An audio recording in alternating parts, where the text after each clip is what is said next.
ನಮಸ್ತೆ ಫ್ರೆಂಡ್ಸ್, ನಾ ಸಂಜನಾ. ಇದು ಯೋಗಾಮೃತ.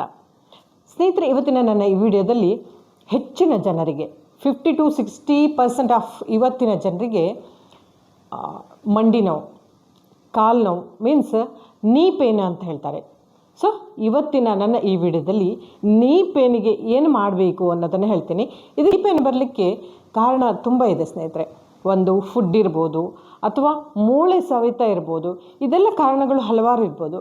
ಆದರೆ ಆ ನೀ ಪೇನಿಗೆ ಇವತ್ತು ನೀ ಎಕ್ಸಸೈಸ್, ಆ ನೀ ಪೇನಿಗೆ ಕ್ಯೂರ್ ಮಾಡ್ಕೊಳ್ಳೋದು ಹೇಗೆ, ಒಂದು ಆಹಾರದಿಂದ ಮಾಡ್ಕೋಬೋದು ಅಥವಾ ನಾವು ಮಾಡುವ ಎಕ್ಸಸೈಸ್, ಸಿಂಪಲ್ ಆಗಿರೋ ಒಂದು ಎಕ್ಸಸೈಸನ್ನು ಇವತ್ತು ನಾನು ಈ ವಿಡಿಯೋದಲ್ಲಿ ಹೇಳ್ತಾ ಇದ್ದೀನಿ. ಇದನ್ನು ನೀವು ಕೆಳಗೆ ಕೂತು ಕೂಡ ಮಾಡ್ಬೋದು, ಅಥವಾ ಚೇರಲ್ಲಿ ಕೂತು ಮಾಡ್ಬೋದು. ಇನ್ಫ್ಯಾಕ್ಟ್ ಬೆಡ್ಡಲ್ಲಿ ಕೂತು, ಮೇಲೆ ಕೂತು ಕೂಡ, ಯಾರಿಗೆ ಕೆಳಗೆ ಕೂತ್ಕೊಳ್ಳಿಕ್ಕೆ ಆಗೋಲ್ಲ ಅಂಥವರು ದಿವಾನ್ ಮೇಲೆ, ಸೋಫಾದ ಮೇಲೆ, ಸೋಫಾದ ಮೇಲೆ ಹೇಳುವಾಗ ಒಂದು ನೆನಪಿರಲಿ, ಸೋಫಾದ ಮೇಲೆ ಕೂತ್ಕೊಳ್ಳುವಾಗ ಆರಾಮಾಗಿ ಹೀಗೆ ಕೂತ್ಕೋಬಾರ್ದು, ಅಲ್ಲಿ ಕೂತ್ಕೊಳ್ಳುವಾಗ ಕೂಡ ಸ್ಟ್ರೇಟಾಗಿ ಕೂತ್ಕೋಬೇಕು, ನೆನಪಿರಲಿ ಇದು. ಸೊ ಇದೆಲ್ಲವನ್ನು ನಾನು ಇವತ್ತಿನ ಈ ವಿಡಿಯೋದಲ್ಲಿ ಸಿಂಪಲ್ ಆಗಿರೋ ಒಂದು 10 to 15 ಮಿನಿಟ್ಸಲ್ಲಿ ಸಿಂಪಲ್ ಆಗಿರೋ ಹಲವಾರು ಎಕ್ಸಸೈಸನ್ನು ಇವತ್ತಿನ ಈ ವಿಡಿಯೋದಲ್ಲಿ ಹೇಳ್ತಾ ಇದ್ದೀನಿ ಸ್ನೇಹಿತರೆ. ನನಗೆ ಮೊನ್ನೆ ಅಷ್ಟೇ ಕೇಳಿದ್ರು, ಮೇಡಮ್ ನಿಮ್ಮ ನೀ ಪೇನಿಗೆ ಏನು ಹೇಳಿಲ್ವಾ ಅಂತೇಳಿ. ನಾನು ಅದನ್ನೇ ಹೇಳ್ತಾ ಇದ್ದೀನಿ, ಇವತ್ತು ನೀ ಪೇನ್ ವಿಶೇಷವಾಗಿ ಹೇಳ್ತಾ ಇದ್ದೀನಿ. ಸೊ ವಿಡಿಯೋವನ್ನು ಎಲ್ಲೂ ಸ್ಕಿಪ್ ಮಾಡದೆ ನೋಡಿದೆ. ಹಾಗಾದರೆ ಇನ್ನು ಯಾರು ಸಬ್ಸ್ಕ್ರೈಬ್ ಮಾಡದೆ ನನ್ನ ವಿಡಿಯೋವನ್ನು ನೋಡ್ತಾ ಇದ್ದರೆ ದಯವಿಟ್ಟು ಸಬ್ಸ್ಕ್ರೈಬ್ ಮಾಡಿಕೊಂಡು ವಿಡಿಯೋವನ್ನು ನೋಡಿ. ಹಾಗೆ ವಿಡಿಯೋದ ಕೊನೆಯಲ್ಲಿ ನಿಮಗೆ ವಿಡಿಯೋ ಇಷ್ಟ ಆಗುತ್ತೆ, ಯಾಕಂದರೆ ಸಿಂಪಲ್ ಎಕ್ಸಸೈಸ್ ಅಲ್ಲ. ಹಾಗೆ ವಿಡಿಯೋಕ್ಕೊಂದು ಲೈಕ್ ಕೊಟ್ಟು ಇನ್ನೊಬ್ಬರಿಗೂ ಕೂಡ ಶೇರ್ ಮಾಡಿ. ಹಾಗಾದರೆ ಬನ್ನಿ ವಿಡಿಯೋವನ್ನು ಸ್ಟಾರ್ಟ್ ಮಾಡುವ. ಈಗ ನಾನು ದಿವಾನ್ ಮೇಲೆ ಕೂತ್ಕೊಂಡಿದ್ದೀನಿ. ದಿವಾನ್ ಮೇಲೆ ತುಂಬ ಹಿಂದೆ ಕೂತ್ಕೊಬಾರ್ದು, ಸ್ವಲ್ಪ ಅಂಚಲ್ಲಿ ಇಷ್ಟಲ್ಲಿ ಕೂತ್ಕೊತ್ತು. ಬೆನ್ನು ಕತ್ತು ನೇರವಾಗಿರಲಿ. ಈಗ ನಾನು ಬಲಗಾಲನ್ನು ಎತ್ತಾ ಇದ್ದೀನಿ. So right leg up. ಇಲ್ಲಿ ಎತ್ತುವಾಗ ಈ ಕಾಲನ್ನು ಒಳಮುಖ ಮಾಡಿ ಹೀಗೆ. 2 3 stretch your knees. 4 5 6 7 8 9 10. Again repeat. 10. Stretch ಆಗಲಿ. ಇದು ಈ ಕಡೆ ಬರಲಿ ಒಳಕ್ಕೆ. 9 8 7 6 5 4 3 2 1. Yes, this one first exercise. Simple ಆಗಿರೋ ಎಕ್ಸಸೈಸ್. ಇಲ್ಲಿ ಚೇರಲ್ಲಿ ಕೂಡ ಕೂತ್ಕೊಂಡು ಮಾಡ್ಬೋದು. ಈಗ ನಾನು ಫುಲ್ ಕಾಲನ್ನು ದಿವಾನ್ ಮೇಲೆ ಇಟ್ಕೊಂಡಿದ್ದೀನಿ. ಎರಡೂ ಕಾಲನ್ನು ದಿವಾನ್ ಮೇಲೆ ಇಟ್ಕೊಂಡಿದ್ದೀನಿ. ಪಾದಗಳು ಎರಡೂ ಒಳಕ್ಕೆ. ಸ್ಟ್ರೆಚ್ ಇಟ್ ಒಳಕ್ಕೆ, ಹೊರಕ್ಕೆ, ಒಳಕ್ಕೆ, ಹೊರಕ್ಕೆ. ಸ್ಟ್ರೆಚ್. ನೀನು ಸ್ಟ್ರೆಚ್ ಆಗಬೇಕು. Tight stretch. ಇಲ್ಲಿ ನಾನು ಒಂದು ನೀಗೆ ಸ್ಟ್ರೆಂತ್ ಆಗುವಂಥದ್ದು ಮತ್ತು ಸ್ಟ್ರೆಚ್ ಆಗುವಂಥದ್ದು ಎರಡನ್ನೂ ಕೂಡ ನಾನು ಹೇಳ್ತಾ ಇದ್ದೀನಿ. ಅಬ್ಸರ್ವ್ ಮಾಡಿ friends. Stretch and continue it 10 times. 1 2 3 4 5 6 7 8 9 10. Repeat. 10 9 8 7 6 5 4 3 2 1. ನೋಡಿ, ಇಷ್ಟು ಸ್ಟ್ರೆಚ್ ಅಂದರೆ ಯಾವ ರೀತಿ ಸ್ಟ್ರೆಚ್ಚು? ಇಲ್ಲಿ ಕೆಳಭಾಗದಲ್ಲಿ ಗ್ಯಾಪ್ ಇರಬಾರ್ದು, ಅಷ್ಟು ಸ್ಟ್ರೆಚ್ ಆಗಬೇಕು. ಆಗ ನೀ ಏನಾಗುತ್ತೆ, ತುಂಬ ಅಲ್ಲಿ ಮಸಲ್ಸ್ಗಳು ಒತ್ತಡ ಆದರೆ ಅಲ್ಲಿ ಫ್ರೀ ಆಗುತ್ತೆ. ಯಾವಾಗ ಫ್ರೀ ಆಗುತ್ತೆ ಅವು ನೋವುಗಳು ತನ್ನಷ್ಟಕ್ಕೆ ತಾನೇ ರಿಲೀಸ್ ಆಗ್ತವೆ. So next one, third one, pillow use ಮಾಡಿ ಮಾಡುವಂಥ ಎಕ್ಸಸೈಸ್ ಹೇಳ್ತಾ ಇದ್ದೀನಿ. ಈ ನೀ ಕೆಳಗೆ ಪಿಲ್ಲೋವನ್ನು ಯೂಸ್ ಮಾಡಬೇಕು, ಅಂದರೆ ದಿಂಬು ಏನು ಮಾಡೋದು ಅಂತ ಕೇಳಿದರೆ ನೋಡಿ, ಈಗ ನಾನು ನೀ ಕೆಳಗೆ ಹೀಗೆ ಹಾಕ್ಕೊಳ್ತೇನೆ. ಇದು ಸ್ವಲ್ಪ ಚಿಕ್ಕದು ಹಾಕ್ತೇಳಾದರೆ ಇದನ್ನು ಹೀಗೆ ಫೋಲ್ಡ್ ಮಾಡಿ ಕರೆಕ್ಟ್ ನೀ ಕೆಳಗೆ ಹೀಗೆ ಬರಲಿ. ಓಕೆ, ನೀ ಕೆಳಗೆ ಹೀಗೆ ಬರಲಿ. ನೋಡಿ, ಸ್ಟ್ರೆಚ್ ಮಾಡಬೇಕು. ಈಗ ಫುಲ್ ಸ್ಟ್ರೆಚ್. ಈ ಏನಿದೆ ಫೀಟ್ ಹೀಲ್ಸ್ ಏನಿದೆಯಲ್ಲ ಅದು ಆದಷ್ಟು ಹೀಗೆ ನೆಲಕ್ಕೆ ಹಾಕಬೇಕು. ಅವ್ರ ಬೆಡ್ ಮೇಲೆ ಕೂತ್ರೆ ಬೆಡ್ಡಿಗೆ ಟಚ್ ಆಗಬೇಕು. ಸೊ ಅಲ್ಲಿ ಪಿಲ್ಲೋ ಬದಲಾಗಿ ಬೆಡ್ಶೀಟನ್ನು ಫೋಲ್ಡ್ ಮಾಡಿ ಹಾಕೋಬೋದು, ಅಥವಾ ವಾಟರ್ ಬಾಟಲ್ ಇರ್ತದಲ್ಲ ಅದು ಕೂಡ ಹಾಕೋಬೋದು. 1 2 3 4 5 6 7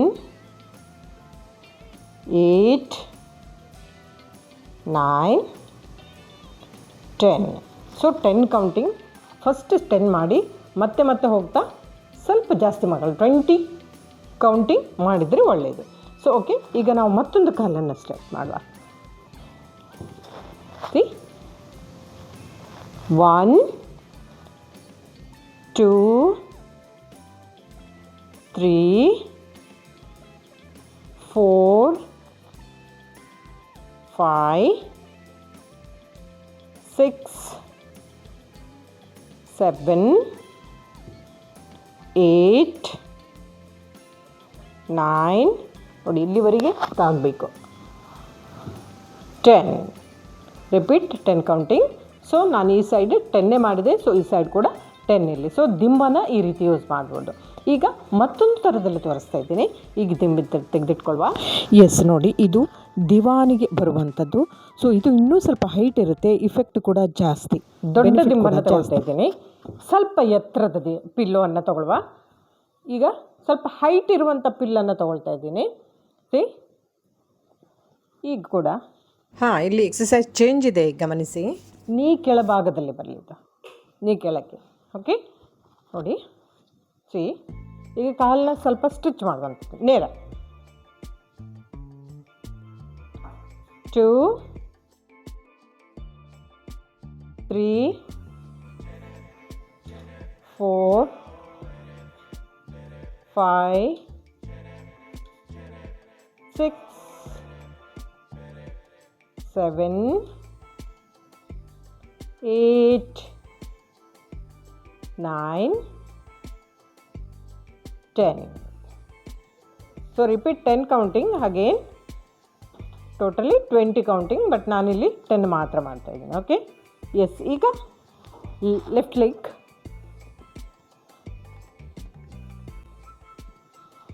ಫಸ್ಟು ಟಚ್ ಆಗಿರಲಿ, ಇದಕ್ಕೆ ಕೆಳಕ್ಕೆ ಟಚ್ ಆಗಿರಲಿ. Up, stretch it. ತುಂಬ ಇಲ್ಲಿ ನೋವು ಬರ್ತದೆ. ನೋವು ಬಂದಿದೆ ಹೇಳಾದರೆ ನಿಮಗೆ ಸ್ಟ್ರೆಚ್ ಆಗ್ತಾ ಇದೆ ಅಂತ ಅರ್ಥ. ಓಕೆ, ಇಲ್ಲಿ ನಿಮಗೆ ಕಾಫ್ ಮಸಲ್ಸ್ ಆ್ಯಂಡ್ ನೀ ಕೆಳಭಾಗದಲ್ಲಿ ಅಂಡರ್ ದ ನೀ. 1 2 3 4 5 6 7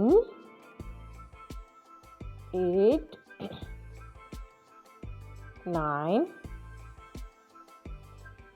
10.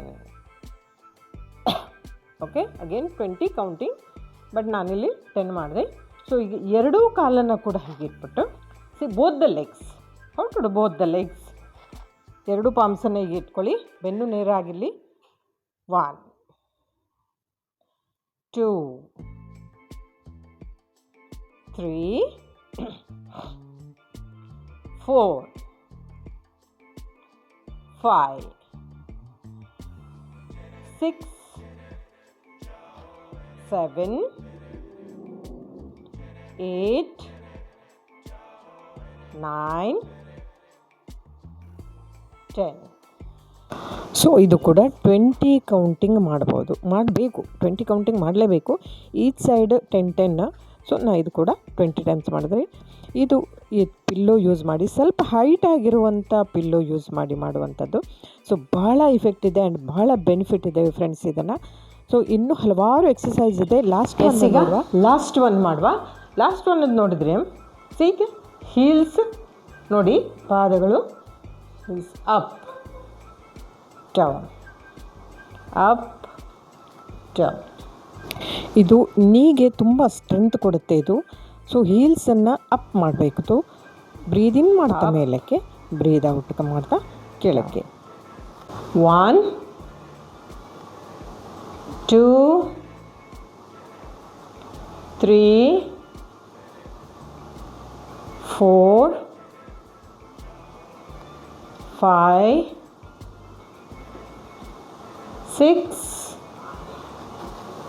7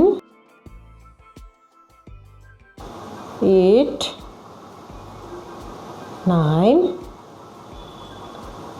10.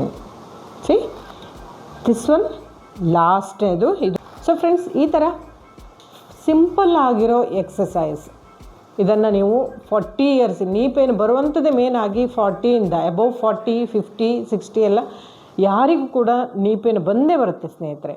ಓಕೆ, ಸೊ ಈ ಒಂದು ಸಿಂಪಲ್ ಆದ ಎಕ್ಸಸೈಸನ್ನು ಡೈಲಿ ಮಾಡಿ ಒಂದು 15 ಡೇಸಲ್ಲಿ ನೋಡಿ ನಿಮಗೆ ಖಂಡಿತ ಕಡಿಮೆ ಆಗುತ್ತೆ. ಸೊ ಇದರ ಜೊತೆಗೆ ಮೇನಾಗಿ ನಾವು ತೆಗೆದುಕೊಳ್ಳುವ ಆಹಾರ ಮೇನಾಗಿ ಯಾವುದು, ಕ್ಯಾಲ್ಶಿಯಂ ಇರುವಂಥದ್ದು, omega 3, antioxidants, incorporate whole grains, nuts, seeds, leafy green like spinach, ಏನೇನೋ ಮೆಂತೆ ಸೊಪ್ಪು ಹೇಳ್ತೀವಲ್ಲ ಅದು, ವೈಟಮಿನ್ ಡಿ ಮೇನಾಗಿ, rich food like fish, egg. Fish leg ಎಲ್ಲರೂ ತಿನ್ನೋದಿಲ್ಲ, ಅದು ಅವರಿಗೆ ಯಾವುದು, dairy items for bone health, vitamin, minerals, fruits, vegetables, ಇದೆಲ್ಲ ಬೋನ್ಸ್ಗೆ, ಜಾಯಿಂಟಿಗೆ ಬೇಕಾಗುವಂಥದ್ದು ಮಸ್ಟ್ ಆ್ಯಂಡ್ ಶುಡ್. ಇದರ ಜೊತೆಗೆ ಈಗ ನಾನು ಹೇಳಿಕೊಟ್ಟಿರುವ ಸಿಂಪಲ್ ಆದ ಎಕ್ಸಸೈಸ್, ನೀ ಎಕ್ಸಸೈಸ್ ಯಾರು ಕೂಡ ಮಾಡ್ಬೋದು, ನೋವು ಇದ್ದವರು ಕೂಡ ಸಿಂಪಲ್ಲಾಗಿ ಸ್ಟಾರ್ಟ್ ಮಾಡಿ. ಸೊ ಫ್ರೆಂಡ್ಸ್, ಈ ವಿಡಿಯೋ ನಿಮಗೆ ವೆರಿ ಯೂಸ್ಫುಲ್ ಆಗಿದೆ ಅಂದ್ಕೊಂಡಿದ್ದೀನಿ. ಸೊ ನಿಮಗೆ ಇಷ್ಟ ಆದರೆ ಒಂದು ಲೈಕ್ ಮಾಡಿ, ಶೇರ್ ಮಾಡಿ, ಹಾಗೆ ಚಾನಲ್ಗೆ ಸಪೋರ್ಟ್ ಮಾಡಿ ಅಂತ ಹೇಳ್ತಾ ಮುಂದಿನ ವಿಡಿಯೋದಲ್ಲಿ ಮತ್ತೊಂದು ವಿಶೇಷವಾದ ವಿಷಯದೊಂದಿಗೆ ಬರ್ತೀನಿ. ಅಲ್ಲಿವರೆಗೂ ನಮಸ್ಕಾರ. ನಮ್ಮ ಆರೋಗ್ಯ ನಮ್ಮ ಕೈಯಲ್ಲಿ. Thank you.